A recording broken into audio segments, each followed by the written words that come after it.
Hey guys, Deryck Poole here. I'm one of your contributors here at PDN. I want to talk to you guys today about selecting a holster.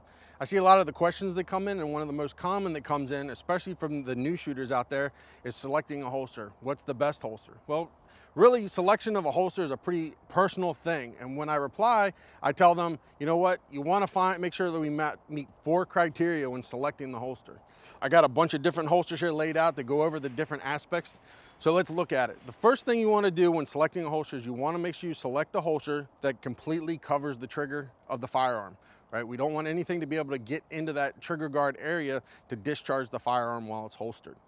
The second thing we want to look for is we want to make sure that the holster that we're buying is designed for the gun that we own. We want to make sure that when we're inserting the gun into the holster, we get a nice, good, positive retention. The holster should be made to fit your make and model of handgun, and it should allow you to get a full firing grip while the gun is still fully in the holster. And that leads us into that third one. That third one is we want to make sure the holster securely holds the firearm. We don't want the firearm to move around or have the potential of coming out of the holster while we're going through our day-to-day activities and carrying.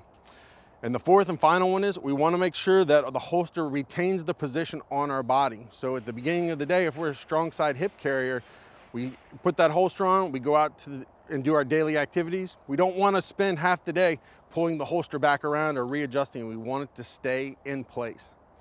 So with those 4 criteria, let's look at some of the different holsters that are available, right? First, we have that all leather option, right? If you're looking into a leather holster, that's what you prefer, make sure it's designed for the gun. If you can see, this is an actual pocket holster for this .442 revolver right here.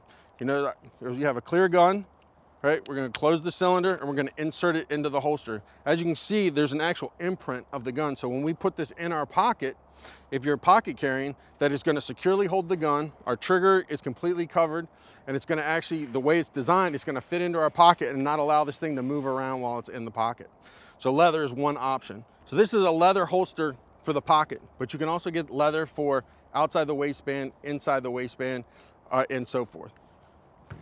Let's look at another one. Here we have an all Kydex option with a different type of clip. This is a fabric clip. It's pretty new on the market. And if you check out another PDN video that we have out there from Wingman Holsters covering how this actually works.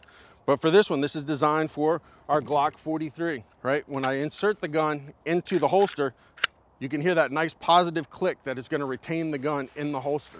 Right, that's what I'm talking about. You can see it's vacuum fitted, so you can see the lines and the outlines of the gun, so you know it's going to keep the gun retained and not move around. Next type that's really popular is we have these hybrid options, the leather backed with the Kydex. This is for this Springfield model XDS, right? When I insert it, get that nice positive retention. The body pressing into the back of the leather provides additional security on the gun, keeping the gun locked into place so that it's not going to come out.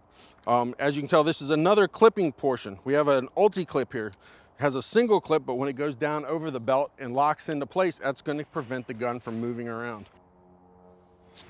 Some other types. Let's look at the outside of the waistband for the new shooter, the new concealed carrier. This is a pretty popular option when you head to the range and want to train.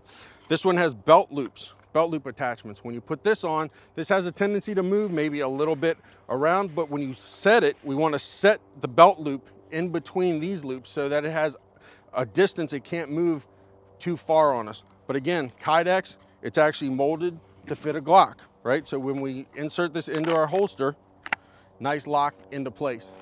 So these are just a few tips of what you need to look for when you're going out to find that first holster. I hope it helps. See you out on the range. Train safe. Thanks a lot.